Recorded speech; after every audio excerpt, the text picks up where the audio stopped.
Ladies and gentlemen, it is time for me to show you how to play worse than Protoss and still win. Many Zerg struggle against Protoss, especially Skytoss. And we have a nice medium to high level game here. Maybe these are medium level gamers. And we're on a big map here, which is great for Skytoss. Our story begins with a little bit of banter. Banter is a spice in life.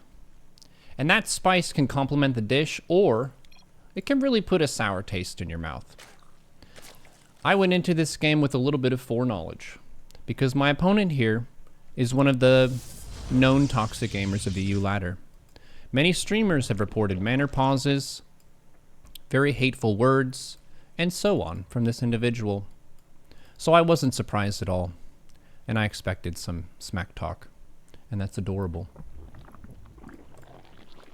So what do we do here?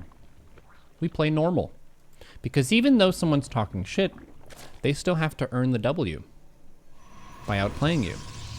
And in this game, our opponent outplayed us, but we still won. And I will show you how this went down. The first thing you want to do is make sure you get your queens and your 4 links. Every time, no exceptions. And then you have your overlord that scouts, and you notice I looked there at the warp gate, and there was no research going, which means it's a Stargate build. We're taking our 3rd base at 30 supply as usual. Inject with both queens. Get your 3rd queen. Get an overlord. Let's take a look at the units tab here and just track the action as it goes. My 2nd queen is going at the natural. So I'm going to be up to 3 queens, and I'm going to start my creep highway. Re-inject the main. Rally the eggs in the main of drone into that extractor. It refills it nicely at 330. Appreciate Cyril for showing us that. And then this is where Zerg has the first moment of opportunity to punish a Protoss with a very weak 3rd base setup. What Protoss is supposed to do is have 2 adepts and or an oracle to back up this 3rd base. However, my opponent is very cleverly outplaying me by sending the oracle on the map and only having 1 adept here and the other adept is in the wall, which gives me a great opportunity to cancel this base and to fall back. And I'm just being active with these lings. I'm still injecting my bases. I'm still taking up with an Evo. I'm droning. I'm killing the probe that's trying to build a 3rd. And I fall back, because that adept is in a good spot. I can respect that. The first drone that's built at the 3rd, you make a spore. Pick off the probe again. And now Protoss is firmly behind. Firmly behind. If I were to describe how firmly behind they are, it would be too firm and it would be against Switch TOS, so let's just not go there. And now that they have an Oracle, a Void Ray, and an Adept, they're allowed to take a 3rd. However, I have 50 workers to their 38. And by delaying the 3rd, I not only delay the mining at the 3rd base, I delay the chrono boost generation at the 3rd base, which delays everything. So whenever your ling speed is done, just making 8 to 10 lings and really contesting that probe trying to set up the 3rd can be really big for creating some advantages. My next gas that I'm taking after melee is lair. And my thought process here is I want to drone up to about 50 drones, and then I want to make a bunch of lings in case of an adept timing. And then if they go for something greedy, I could potentially punish them. This is a strat called the 50-50. 50 drone, 50 ling, get your 4th base. And then once you have the lings on the map, you have map control, and then you can drone your bases the rest of the way. So it's just 2 adept, 1 void ray, 1 oracle. And the void ray's sitting at home. The overlord at their natural has not been cleared, so I can still see some stuff there on the map, which is great. There's a mistake for me there, not having a queen at the 3rd to inject. I'm playing a ling style, which means injects are very important, so I messed up there. And I'm getting a macro hatch, which is a really good complement to going for a ling-based style. I could have microed that a little bit better, maybe taking out the pylon could have been good. But now we know that it's more than 1 void ray, which looks like a commitment to air. and I have 59 workers to 50, so I am ahead, but not super ahead. But the nice thing is I have lots of larva income now. My bases are injected, all 4 of them, and I have a macro hatch, so now I'm just going to drone all the way. And notice how I'm prioritizing mineral mining before gas mining. This is a mistake that we saw in a Diamond Zerg replay I looked at earlier, where the Zerg was taking gases before they had 3 base saturation, which can really mess up your income balance moving forward. I'm going for an Overseer Scout. And I see there are a bunch of Void Rays. That's really cool. Keep those bases injected. And then go for a 5th base. The nice thing about going for an early 5th base is if your 4th base gets killed, you still have a base you can mine from. Expanding is a very powerful move, and you should not be afraid to take expansions. Defending expansions can be tough sometimes, but... Uh-oh. I've made a mistake here. My queen count is a little bit too low. I should have had 7, but I had 6, and then I just lost 1, so I'm down to 5, which means I'm going to lose this base. But am I behind? Not really. They used a recall there, which means less chrono boost for stuff. And I have a 5th base that was already started before they boosted down that base. So I can just transfer the workers from my 4th to my 5th, retake the 4th, spread creep, and then get into Spire play. I was going to go Lingbane Hydra, but I didn't know whether it was going to be ground or air. But now that I saw that many Void Rays, I know that it's definitely air. My worker count is a little bit low, so I want to fix that. And my lings are looking around for 4th base. As you can see on the minimap, I have 1 ling at each 4th base location. So regardless of where they take it, the ling will contest a probe, which means they need some kind of escort to take the base. My +2 melee is going. That might be the best upgrade Zerg can get against Protoss. Reason being, Banelings one-shot probes. Did you know that? Banelings one-shot probes. If they have +2 melee. It's a very, very strong power spike for Zerg. So as the opponent moves their army over there to take the 4th base, I'm setting up a Bane run-by here. So the Banes are going in first because I want to break down the unit that's in the wall. And it's an Adept. We were able to bust through that, even with the shield battery.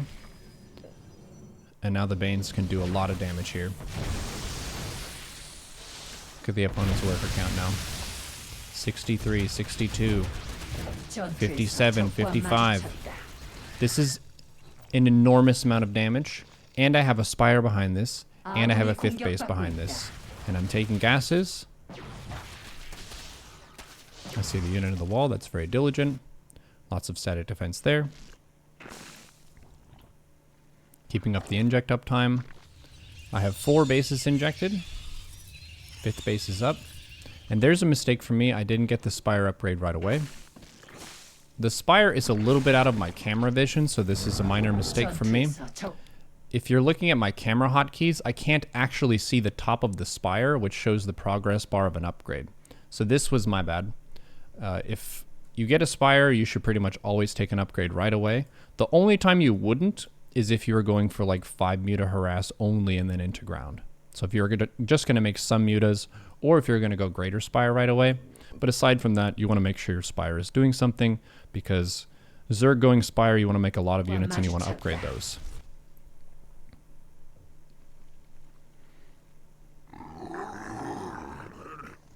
I'm still looking around for 5th bases. My creep is doing okay. My queen count is a little bit low, but I'm taking gases at my 5th base here. And I'm droned up to 87. Against Skytoss, you can usually afford to drone much higher. The units that Zerg wants to make against Skytoss are pretty expensive. Corruptors are relatively expensive. Hive tech is very expensive. And my plan now is to see, okay, since I know that it's Stargate and some gateways from this Ling run-by, I want to make sure I have some answer for ground. So I'm going to go for Hive, and I'm going to eventually go for Ultras, because Ultras benefit from those really nice melee upgrades that have been improving my Lings over the course of the game. So I've got Corruptors here. I've got Inject uptime. I'm going from an Infestation Pit to get to a Hive. 92 workers.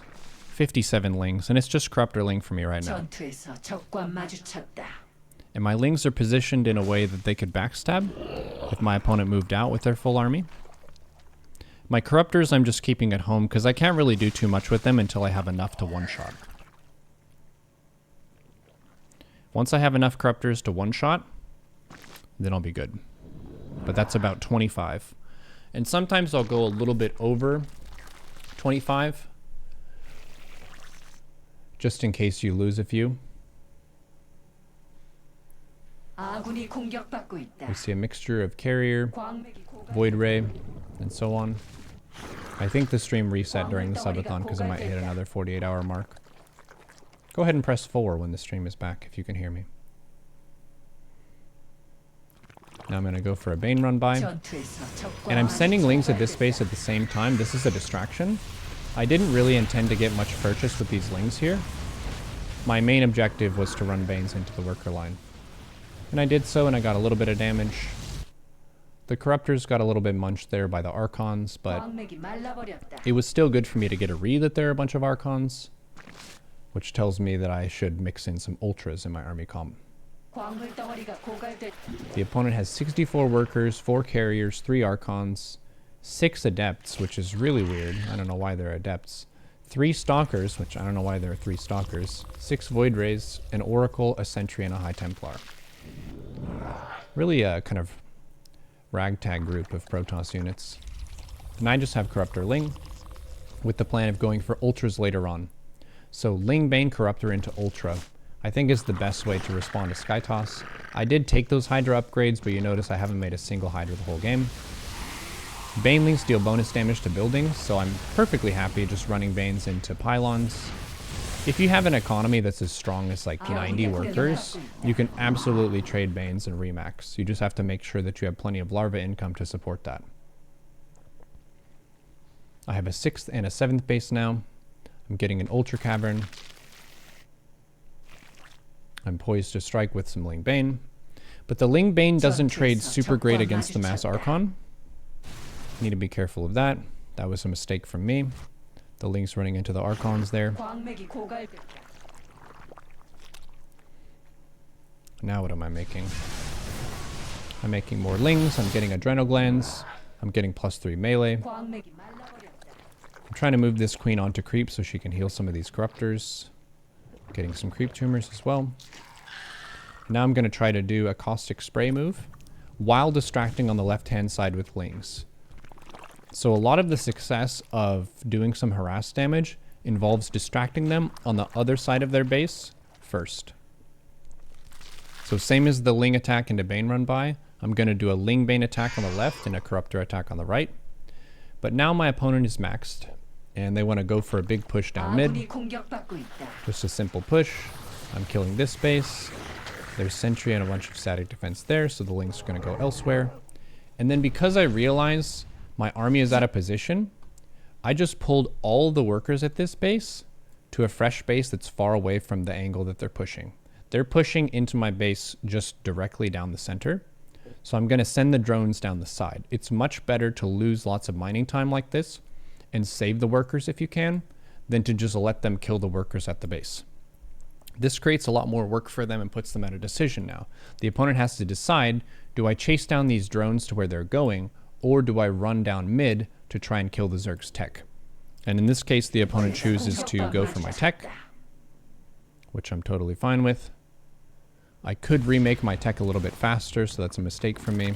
And now that the Corruptors use their caustic spray, they're going to go and fish for some carrier kills. Because whenever Protoss is pushing like this, sometimes the Archons and the carriers get separated, and that's when the Corruptors can shine. So I can just weave in, pick off a carrier, weave out. I'm getting my Ultra upgrades, and I'm making nothing but Ultras right now. Because I have enough Corruptor to beat the air, for sure. 31 Corruptor is plenty to beat this. And now I just need a solution for the Archons. And Ling Bane is not good against Archons, but Ultras, contrary to the Legacy of the Void cinematic, Ultras are very good against Archons. And they can absolutely beat them one-on-one. They're killing my buildings, which is fine. Corruptors just killed 2 more carriers. And because I killed their most recent base, they're pretty much all in. They're not going to be able to remax with an army, but I can, because I have more of a bank and I have these outer bases here. So this is my 6th and 7th base. This base has all the drones that were here and it's happily mining. This base has some spines in case of zealot run by, and then I have this as an option to transfer some workers to. This queen and these gases are still working happily away. So lings and banes to deal damage and get ahead, corruptors to manage the air stuff, and then ultras to manage the ground transition. If they had High Templar with Storm instead of Archons, I still would have done the same thing of having ultras. So there's a mistake from me there in not remaking my tech fast enough before my Hive was killed. So I'm just going to continue to expand away from this push, take more bases, capitalize on my superior mineral bank. And I have a lot more income now too. Both of us are pretty wounded after that exchange, but my army is very much stronger than theirs. So I'm just going to send the Queen Corruptor in, and then just transfuse. I'm not even really focus firing stuff here with Corruptors. I'm just A-moved and I'm focused on transfusing.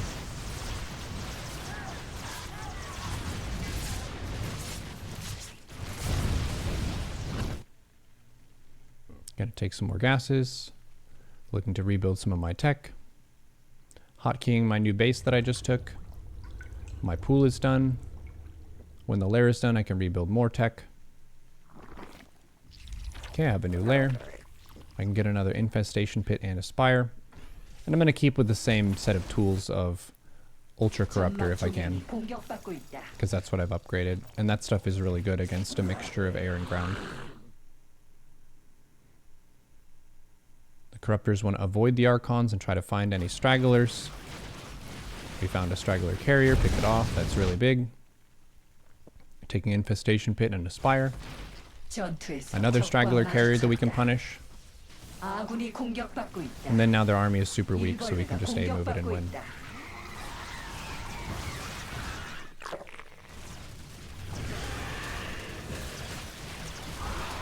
So a couple things about this game. Whenever people banter at you and try to talk shit to you, usually that's a part of their strategy overall, where they really rely on tilting the opponent to beat them in the match. So don't be too discouraged and know that that's a part of their plan, that they don't really know you as a person, and they're just trying to compensate for precision in their fundamentals with bad manners in the text chat. So that's basically how you would outplay a Protoss. If they're going for Sky Toss, they're not bringing enough to the table to take their third base initially, which allows you to get ahead. You need to Overseer Scout, see the Stargates and stuff, massing Void Rays and massing Carriers, get your Corruptors, get those armor upgrades, and if you see the gateways for a ground transition, get some Ultras as well. Hope you enjoyed this breakdown, and I will see you on the next one.